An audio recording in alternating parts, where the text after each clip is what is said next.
Kdaj ste nazadnje zapisali svoje cilje? Aleksandar tukaj. Današnje coaching vprašanje je vprašanje jasnosti smeri, kamor hočete iti.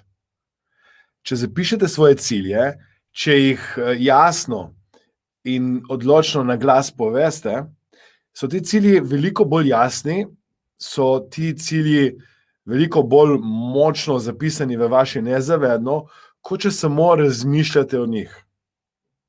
Ko gledam moje življenje, mojo rast zadnjih x let, od leta 2003 naprej, ugotavljam, da sem najhitreje rastel, največ prebojev naredim na osebnem in poslovnem področju, takrat, ko sem konsistentno, res konsistentno zapisoval cilje, delal načrte, pisal, govoril o temu in bil na to osredotočen. Ko sem bil obdan s podobno mislečimi ljudmi, kar pomeni, da sem hodil intenzivno na številne delavnice, tudi velikokrat sem določeno delavnico ponovil. In tretjič, takrat, ko sem imel mentorje. To pomeni 3 stvari ključne so: pisanje ciljev, da so jasni, 2, obdajanje z podobno mislečimi ljudmi, tako da hodite na dogodke, delavnice, virtualne delavnice, virtualne masterminde in tako dalje, in imejte mentorje, coache. Zdaj, če iz vseh teh, ki sem jih omenil, izberem enega, in to je ta pisanje ciljev, je, kdaj ste ponovno, spet, znova, z energijo zapisali to, kar bi radi uresničili. In če tega niste že dosti časa naredili, vas vabim, da to sedaj naredite.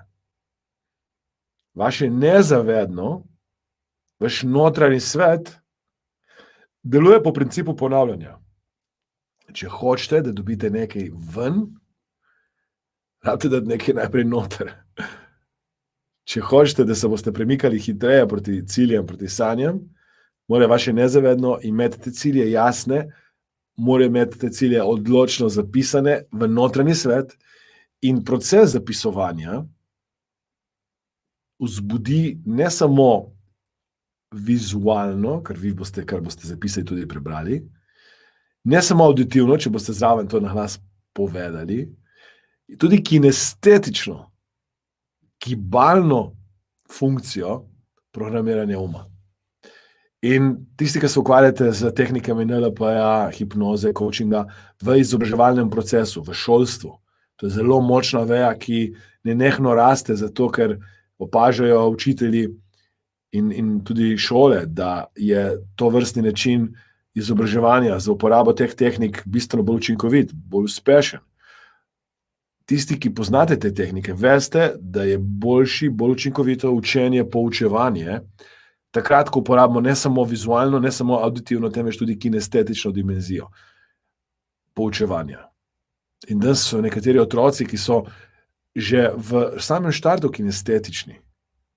In tukaj je za vse tiste, ki bi radi sebi ugravirali, da sem to besedo čudno uporabil, cilje v svoj notranji svet, si jih napišite, zapišite in s tem še močneje, odločneje povejte vašemu nezavednemu umu, vesolju, Bogu, naravi, karkoli verjamete, da je to, kar hočete, in da boste naredili vse, kar je v vaši moči, da boste te cilje, te sanje, te želje tudi izpolnili. Ponovno vas vprašam, kdaj ste zadnjič zapisali svoje cilje? In če ne, zdaj?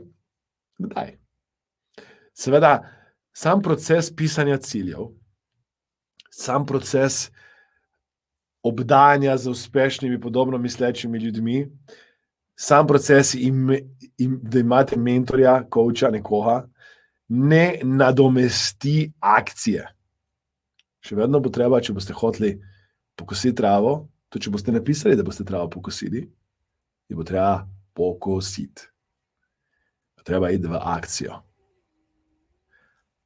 Za spodbudo, za odločnost, za večjo verjetnost, da boste šli v akcijo, bo pa ta proces pisanja ciljev dragocen in zagotovo doprinesel k povečanju motivacije, in verjetnosti, da boste cilje uresničili. Tako da, ko me čakam, da se vidimo v naslednjem coaching vprašanju, do takrat, če je bilo to, kar smo danes govorili na tem coaching vprašanju, koristno, uporabno za vas, mogoče za nekoga, ki nima jasnih ciljev, mogoče nima tako odločne motivacije ali pa motivirane odločnosti, da bo cilje uresničil, koristno, lepo prosim, klikajte na like. Pomagajte mi. Všečkajte, komentirajte, delite, izberite si eno ali pa kar vse 3 načine, da doprinesete tudi vi k temu, da morda kdo to coaching vprašanje nujno rabi in ga rabi slišati v tem trenutku, da si bo zapisal cilje, da bo imel bolj odločno, bolj močno in bolj fokusirano poravnavo med zavednim in nezavednim. Ko poravnate zavedno in nezavedno, ste kot raketa, ki vas nihče ne more več ustaviti. In pisanje ciljev je eden izmed načinov, kako to lahko dosežete. Tako da, klikajte na like sedaj, komentirajte, delite, pomagajte mi pomagati večjemu številu ljudi. Hvala, ker ste.